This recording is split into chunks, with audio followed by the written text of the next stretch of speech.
অপূর্ব রায়।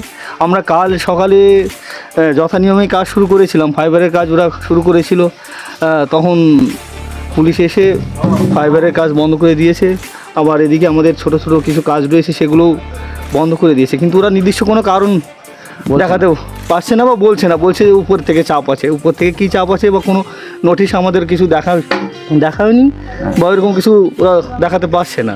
শুধু যদি জিজ্ঞাসা বলছে কারণ কি, যে কী বলে উপরে চাপ আছে এই বলছে। এখন কি হবে কি জানি না।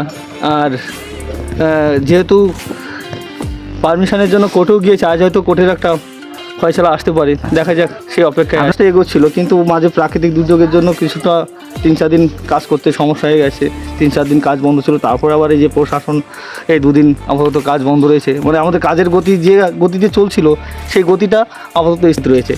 এখনও যদি মানে কোর্ট থেকে আমরা অর্ডারটা পেয়ে যাই বা প্রশাসন যদি আমাদের সহযোগিতা করে, এখনও যে কয়দিন সময় আছে আমরা ঠিক তুলে দিতে পারবো।